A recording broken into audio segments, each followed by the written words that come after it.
ನಮಸ್ತೆ. 6ನೇ ತಾರೀಕು 2ನೇ ತಿಂಗಳು 2026 ಶುಕ್ರವಾರ. ಇವತ್ತಿನ ದಿನದಲ್ಲಿ ಸೂರ್ಯೋದಯ 6:45ಕ್ಕೆ, ಸೂರ್ಯ ಅಸ್ತಮನ ಸಂಜೆ 6:23.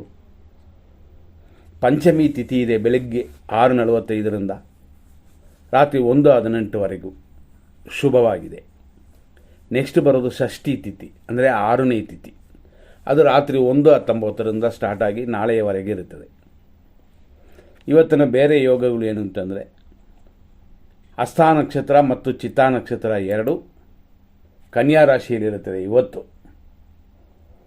ಇವತ್ತು ಹಸ್ತ ನಕ್ಷತ್ರ ಇರುವವರೆಗೂ, ಅಂದರೆ ರಾತ್ರಿ 12:23ವರೆಗೂ ಅಮೃತ ಉಂಟು, ಸೌರಮಾನ ಚಾಂದ್ರಮಾನ ಎರಡರಲ್ಲೂ. ಆದರೆ ಚಿತ್ತಾ ನಕ್ಷತ್ರ ಬಂದ ಮೇಲೆ ಧನಕ್ಷಯ ಅಂತಿದೆ, ಆದರೆ ಅದು ರಾತ್ರಿ 12:23ಕ್ಕೆ. ಹಂಗಾಗಿ ನೆಮ್ಮದಿಯಾಗಿ ಖಂಡಿತವಾಗಿಯೂ ಇವತ್ತು ದಿನ ಶುಭವಾಗಿದೆ. ಇದರಲ್ಲಿ ಇವತ್ತು ಬೆಳಿಗ್ಗೆ 6:45ರಿಂದ 11:35ವರೆಗೂ ಹಸ್ತ ನಕ್ಷತ್ರ ಪಾದ 2 ಕನ್ಯಾ ರಾಶಿ. 11:35 ಮೇಲೆ ಸಂಜೆ 5:58ವರೆಗೂ ಹಸ್ತ ನಕ್ಷತ್ರ 3ನೇ ಪಾದ ಕನ್ಯಾ ರಾಶಿ. ಅದೇ ಥರ ಸಂಜೆ 5:58 ಮೇಲೆ ರಾತ್ರಿ 12:23ವರೆಗೂ ಹಸ್ತ ನಕ್ಷತ್ರ 4ನೇ ಪಾದ, ಇದು ಕನ್ಯಾ ರಾಶಿನೇ. ಇಷ್ಟಕ್ಕೆ ಹಸ್ತ ನಕ್ಷತ್ರವೇ ಮುಗಿತದೆ. ರಾತ್ರಿ 12:24 ನಂತರ ಚಿತ್ತಾ ನಕ್ಷತ್ರ 1ನೇ ಪಾದ ಸ್ಟಾರ್ಟ್ ಆಗಿ ಇದು ಕನ್ಯಾ ರಾಶಿಯಲ್ಲೇ ಇರುತ್ತದೆ. ಇದು ಬೆಳಗ್ಗೆವರೆಗೂ, ಅಂದರೆ ಸೂರ್ಯೋದಯದವರೆಗೆ ಇರುತ್ತದೆ ಅಂತ. ಹಾಗಾಗಿ ಈ ನಕ್ಷತ್ರ ಸುಮಾರು ನಾವು ಯಾವತ್ತೂ ನೋಡುವಂತೆ ಒಂದು ದಿನಕ್ಕೆ 2 ನಕ್ಷತ್ರಗಳಿರುತ್ತದೆ. ಅಪರೂಪವಾಗಿ 3 ನಕ್ಷತ್ರಗಳಿರೋದು. ಅದೇ ಥರ ತಿಥಿಗಳು ಕೂಡ 2 ತಿಥಿ 3 ತಿಥಿವರೆಗೂ ಬರುತ್ತದೆ, ಅದೆಲ್ಲ ಅಪರೂಪ. ಈ ರೀತಿಯಾದ ಇವತ್ತಿನ ದಿನದಲ್ಲಿ ನಕ್ಷತ್ರ ಹಸ್ತ ಇರುವವರೆಗೂ ಶುಭವಾಗಿದೆ. ರಾತ್ರಿ ಮೇಲೆ ಮಾತ್ರನೇ ಯೋಚನೆ ಮಾಡಬೇಕು, ಹೆಚ್ಚಾಗಿ ತಲೆ ಕೆಡಿಸ್ಕೋಬೇಕಾಗಿಲ್ಲ.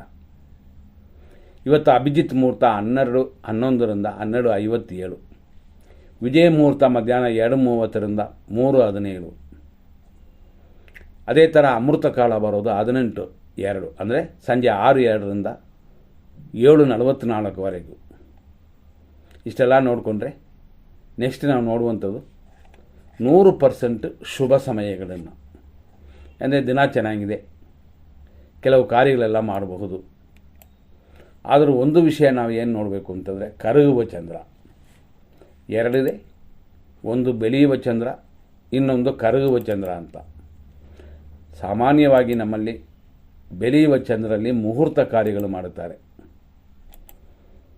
ಕರಗುವ ಚಂದ್ರನಲ್ಲಿ 5 ತಿಥಿ ಒಳಗಡೆ, ಅಂತಂದರೆ ಪಂಚಮಿಯ ಒಳಗಡೆ, ಅಂದರೆ ನಾಳೆವರೆಗೂ ಶುಭ ಕಾರ್ಯಗಳನ್ನ ಮಾಡ್ಬೋದು.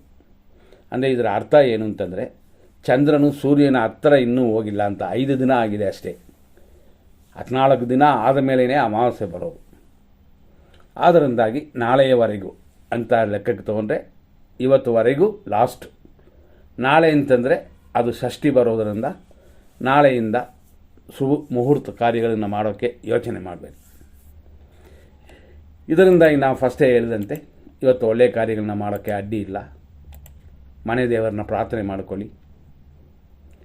ಅದೇ ಥರ ಇವತ್ತಿನ ನಕ್ಷತ್ರ ಪ್ರಕಾರ, ನ್ಯೂಮರಿಕ್ ಪ್ರಕಾರ 2ನೇ ತಾರೀಕು, 11ನೇ ತಾರೀಕು, 29ನೇ ತಾರೀಕು ಇದರಲ್ಲಿ ಹುಟ್ಟಿದವರಲ್ಲ, ಖಂಡಿತವಾಗಿ ಚಂದ್ರನ ಧ್ಯಾನ ಮಾಡಿಕೊಳ್ಳಿ. ಏಕೆಂತಂದರೆ ಹಸ್ತ ನಕ್ಷತ್ರದ ಅಧಿಪತಿ ಚಂದ್ರನು, ಅದರಲ್ಲೂ ಶುಭವಾಗಿರೋದರಿಂದ ಒಳ್ಳೆಯ ಕಾರ್ಯಗಳನ್ನು ದೇವರೇ ಮುಂದೆ ನಿಂತು ಆಶೀರ್ವಾದ ಮಾಡ್ತಾರೆ.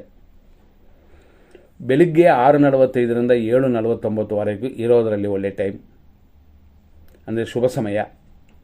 9:53ರಿಂದ 11:05ವರೆಗೂ ಒಂದು ಶುಭ ಸಮಯ. ಮಧ್ಯಾಹ್ನ 12:36ರಿಂದ 12:55ವರೆಗೂ ಒಂದು ಶುಭ ಸಮಯ. ಮಧ್ಯಾಹ್ನ 1:46ರಿಂದ 3:26ವರೆಗೂ ಒಂದು ಶುಭ ಸಮಯ. ಸಂಜೆ 4:57ರಿಂದ 10:48ವರೆಗೂ ಒಂದು ಶುಭ ಸಮಯ. ಮತ್ತು ರಾತ್ರಿ ಅಂತಂದರೆ 12:25 ಮೇಲೆ ಶುಭವಾಗಿದೆ. ಒಳ್ಳೆಯ ಕಾರ್ಯಗಳು ಮಾಡೋಕ್ಕೆ ಅಡ್ಡಿ ಇಲ್ಲ. ಆದರೂ ನಾವು ಫಸ್ಟೇ ಹೇಳಿದಂತೆ ಹಸ್ತ ನಕ್ಷತ್ರ ಇರುವವರೆಗೂ ಶುಭವಾಗಿರುತ್ತದೆ. ಅಂದರೆ ರಾತ್ರಿ 12:23ವರೆಗೂ ಶುಭವಾಗಿದೆ. ಆನಂತರ ಕಾರ್ಯಗಳಲ್ಲಿ ಬೇರೆ ಏನು ತುಂಬ ಕೆಟ್ಟದಾಗಿಲ್ಲ.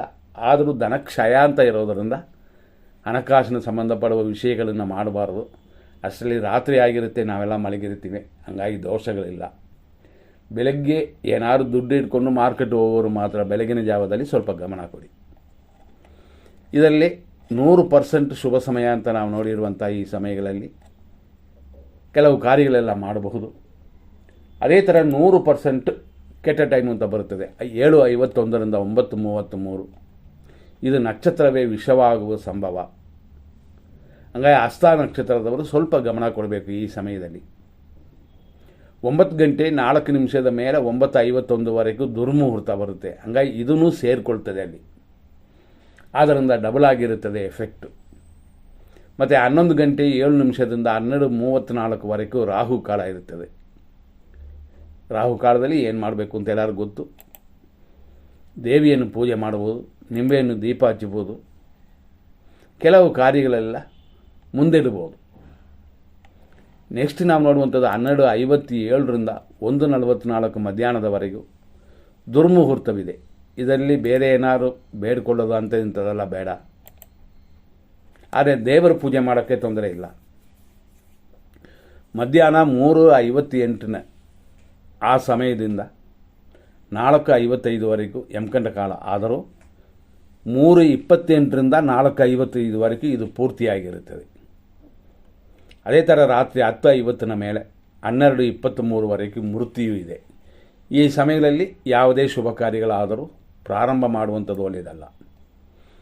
ಆದರೂ ಒಳ್ಳೆಯ ಸಮಯದಲ್ಲಿ, ಅಂದರೆ ಶುಭ ಸಮಯದಲ್ಲಿ ಪ್ರಾರಂಭ ಮಾಡಿರುವಂಥ ಕಾರ್ಯಗಳನ್ನು ಇದರಲ್ಲಿ ಕಂಟಿನ್ಯೂ ಮಾಡ್ಬೋದು, ಅಂತಂದರೆ ಮಾಡ್ತಾ ಇರ್ಬೋದು, ತೊಂದರೆ ಇರಲಿಲ್ಲ. ಎಲ್ಲ ಕಾರ್ಯಗಳಲ್ಲೂ ಹಿರಿಯರ ಆಶೀರ್ವಾದ ತಗೊಳ್ಳಿ, ಮನೆ ದೇವರನ್ನ ಪ್ರಾರ್ಥನೆ ಮಾಡಿಕೊಳ್ಳಿ. ಗುರುಗಳ ಆಶೀರ್ವಾದವು ತಗೊಂಡು ಮಾಡುವ ಕಾರ್ಯಗಳಲ್ಲಿ ಶುಭ ಸಮಯದಲ್ಲಿ ಸ್ಟಾರ್ಟ್ ಮಾಡಿದ್ರೆ ಅದು ಖಂಡಿತವಾಗಿ ಅನುಕೂಲಕರವಾಗಿ ಆಗುತ್ತೆ. ದೇವರ ಎಲ್ರಿಗೂ ಒಳ್ಳೆಯದು ಮಾಡಲಿ ಅಂತ ದೇವರನ್ನ ಬೇಡ್ಕೊಳ್ಳೋಣ. ಮುಂದಿನ ಸಂಚಿಕೆಯನ್ನು ನೋಡೋಣ. ಧನ್ಯವಾದಗಳು.